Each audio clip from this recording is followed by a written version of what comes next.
Bahan baku tempenya dari saya sudah tahu itu kualitasnya. Dagingnya dari saya, semuanya dari saya sudah tahu isinya apa. Kamu umurnya sekian, nanti ada penyakitnya ini, dan ketika penyakitnya ini ahlinya dari saya, alat kesehatannya dari saya, teknologinya dari saya. Kamu akan jadi bangsa dungu selamanya. Ketika hulu-hulu sungainya diuruk, seorang nasionalis dia akan menangis ketika mata airnya makin mengering.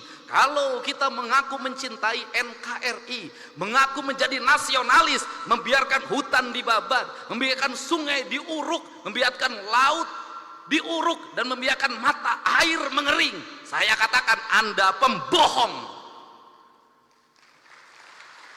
Dan Anda tidak mencintai Indonesia.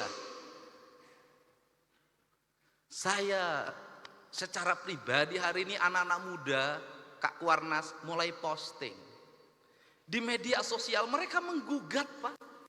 Apa yang mereka gugat? Belanda menjajah Indonesia 350 tahun. Gunung masih utuh, samudra masih terbentang luas, sungai-sungai jernih. Dia meninggalkan perkebunan yang terhampar, bangunan-bangunan yang indah, gedung-gedung yang kokoh, jalan-jalan yang kuat, jembatan kereta api yang kokoh. Indonesia merdeka 80 tahun.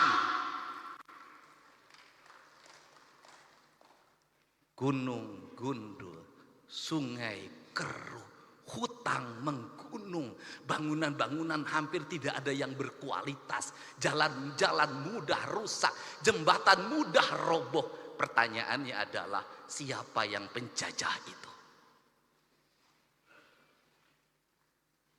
Ini kesadaran mungkin tidak layak diomongin sama gubernur, tapi saya mewakili hati nurani saya yang selalu ingin saya ungkapkan dimanapun. Kenapa? Ini problem bangsa. Dan kebiasaan kita ini adalah ketika bencana kita ribut melakukan perbaikan, tapi nanti ketika sudah musim kemarau lagi lupa lagi, berbuat lagi. Kenapa saya ngomong begini? Saya punya hitungan ekonomi. Kita dapat dari pembabatan hutan berapa triliun, kita dapat dari pengambilan pasir berapa, dari pengambilan gunung berapa. Tapi ketika bencana berapa puluh triliun, ratus triliun yang harus kita kerahkan. Rugi. Bangun jalan di Jabar, baru bangun diinjek lagi sama Toronton yang tonasenya 40 ton, 30 ton, rugi, Pak. Dan semua orang diam, berdiri seperti patung. Patung dimusrikan, tapi sikap kita yang mematung, membiarkan kerusakan terhadap Indonesia dianggap ada sikap yang beriman. Gak bisa. Sehingga inilah yang ingin saya bangun.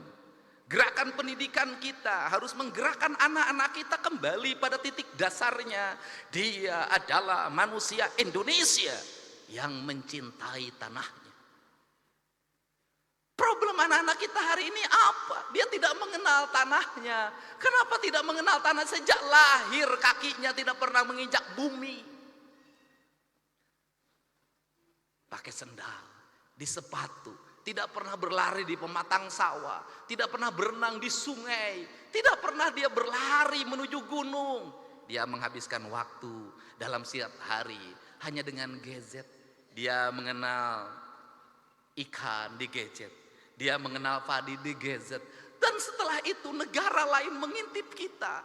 Dia kemudian mengunci kita, otak kita, mengunci otak anak-anak kita. Standarnya sebegini, orang Indonesia umurnya segini. Kenapa? Mereka sudah punya rumusan. Kenapa? Bahan baku tempenya dari saya sudah tahu itu kualitasnya. Dagingnya dari saya, semuanya dari saya sudah tahu isinya apa. Kamu umurnya sekian, nanti ada penyakitnya ini, dan ketika penyakitnya ini ahlinya dari saya, alat kesehatannya dari saya, teknologinya dari saya. Kamu akan jadi bangsa dungu selamanya.